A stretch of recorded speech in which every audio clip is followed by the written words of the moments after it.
गिरवा के पात पर उगेलन सूरज ज्योति देख ले झूके कितने सुंदर लग रहे हो।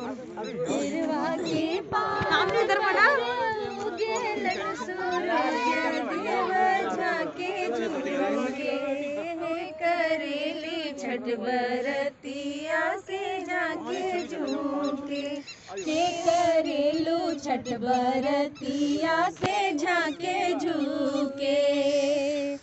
हम तो से पूछी बरतिया ए बरतिया के केकरा लागी।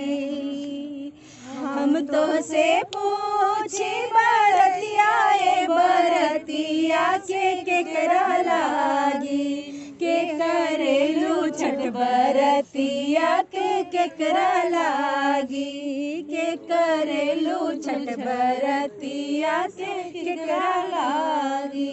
हम रोजे बेटवा बेटो ऐसन बेटवा से उनके लागी। हमरे जे बेटवा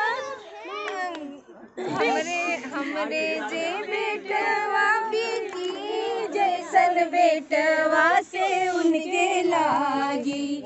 से करेनी छठ बरतिया से उनके लागी। से करेनी छठ बरतिया से उनके लागी। अमरूदिया के बात पर उगेलन सूरज मल झाके झूके हे करेलू छठ बरतिया के झाके लागी। हे करेलू छठ बरतिया के केकरा लागी। हम तो से पूछी बरतिया ए बरतिया है केकरा लागी। हम तो से पूछी बरतिया ए बरतिया से केकरा लागी। हे करेलू छठ बरतिया के केकरा लागी। हे करेलू छठ बरतिया केकरा लागी। हे करेलू छठ बरतिया के केकरा लागी। हम रोजे बेटिया कृषि ऐसन बेटिया से उनके लागी। हम रोजे बेटिया ऐसन बेटिया से उनके लागी। हाँ करेलू छठ बरतिया से उनके।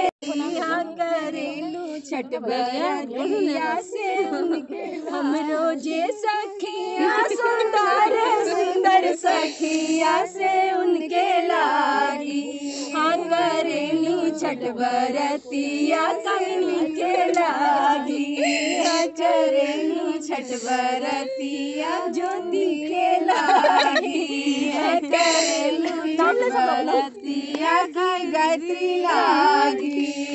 रेणु लागी रेशु लागी। जगत कल्याण की